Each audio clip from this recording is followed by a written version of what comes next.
Okay. Hi, everybody. Kristen, thank you so much for organizing this and also for the very generous introduction. And also, I have to say, I was asked earlier today to describe the trajectory of my career, and my real way of describing it is walking backwards through a revolving door and getting into a building I didn't know existed, because I didn't ever intend to go into academic life and teaching. I was working in media and politics before that. And one of the really great hidden pleasures that people don't tell you about is getting to have fantastic students like Kristen was when she was studying with us and many other colleagues that she knows. So it's really great to be here, and I had a wonderful 2 days, and I just want to thank everyone at the university, and especially to the Phi Beta Kappa supporters locally, KJ Anderson, and the various departments that have also supported the trip here. So I'm just going to use PowerPoint tonight, not clips. So I don't know, maybe that's like kind of perverse if I'm talking about native film, but anyway. In May 2007, a newspaper article in The Australian, the major newspaper in Australia, announced an Indigenous protest in the real world concerning the virtual appropriation of a major Aboriginal sacred site into the trendy online world of Second Life 3D. Their concern was directed against Telstra, Australia's largest telecommunications corporation and creator of The Pond, a virtual island and popular destination representing things Australian on Second Life, including the part of the site objected to by the Anangu people, the indigenous owners of the famous sacred site of Uluru in South Australia, the image you see here, also well known to tourists and others by its English name of Ayers Rock. These Aboriginal owners were concerned about the possible desecration, albeit virtual, of the online representation of Uluru, Australia's dramatic geological formation and part of their sacred ancestral heritage. Although the online site, like its physical counterpart,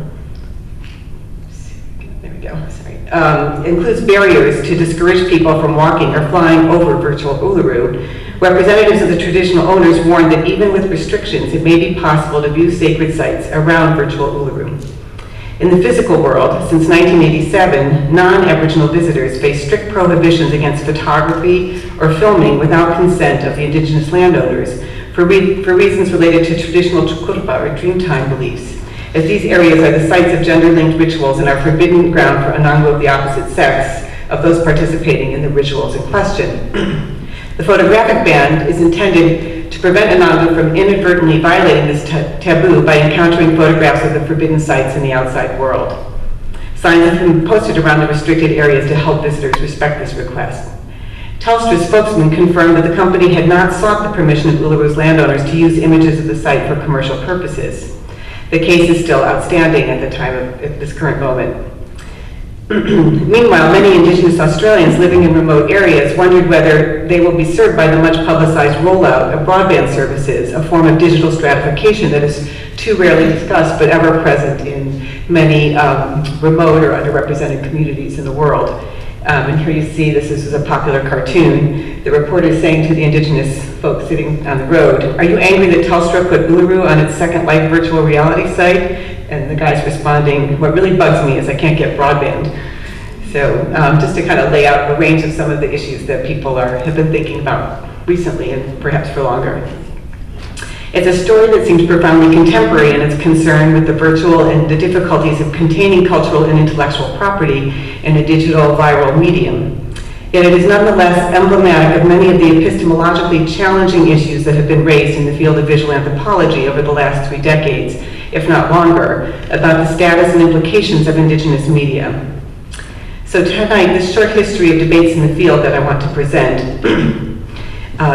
in this case, the Second Life story reminds us that they're not only academic, but also, of course, have consequences in the lives of people, of the Indigenous people themselves, many of whom are avid producers and consumers of media of all kinds,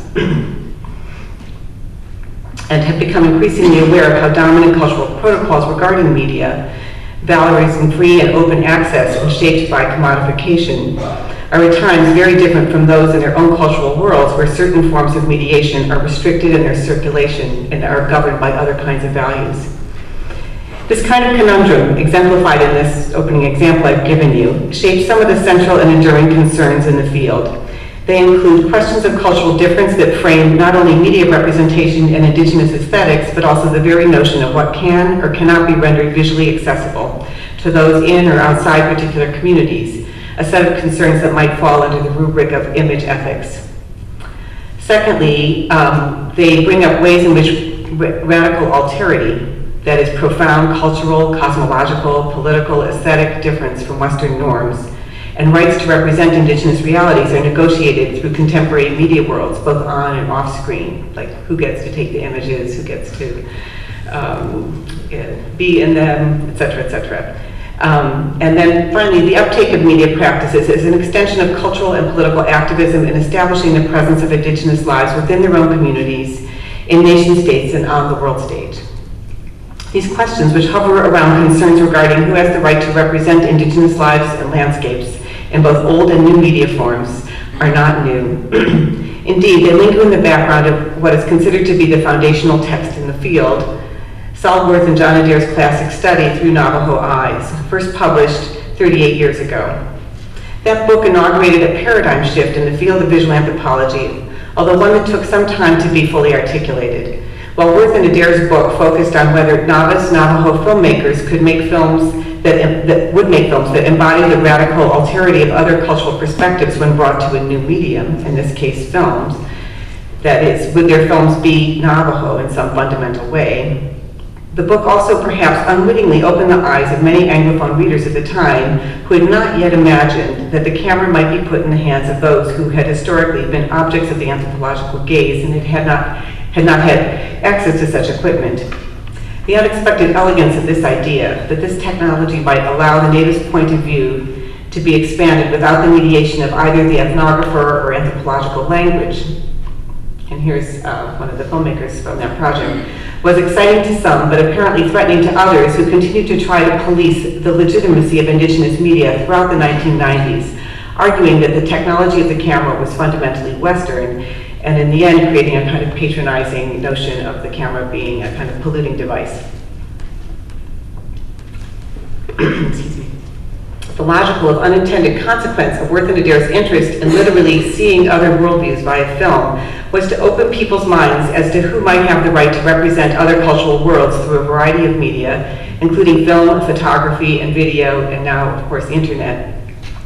No longer could one assume that it was the exclusive domain of an anthropologist or a filmmaker to make documentary or other photographic moving image representations of indigenous people who had so long been the disempowered object of other people's gazes. At the same time, the fact that the cameras were circulating into the hands of so many of the world's subaltern subjects did not necessarily undermine the legitimacy of ethnographic film, for example, but rather put the genre, I would argue, into a salutary dialogue with this other emerging field of representations, enabled enormously by the emergence of low cost and easily accessible video, creating what I have characterized elsewhere as a cultural parallax effect. The term was originally invented to describe the phenomenon that occurs when a change in the position of the observer creates the illusion that an object has been displaced or moved. In optics, the small parallax created by the slightly different angles of vision of each eye is recognized as that which enables us to judge distances accurately and see in 3 dimensions. Drawing on similar principles, one might understand indigenous media as arising from a historically new positioning of the observed behind the camera, so that the object, the cinematic representation of culture, appears to look different than it does from the observational perspective of ethnographic film. Yet, by juxtaposing these different but related kinds of perspectives on culture, one can create a kind of parallax effect. If harnessed analytically, these different angles of vision can offer a fuller comprehension of the complexity, the three-dimensionality, so to speak, of the social phenomenon that we call culture, and those media representations that self-consciously engage with it.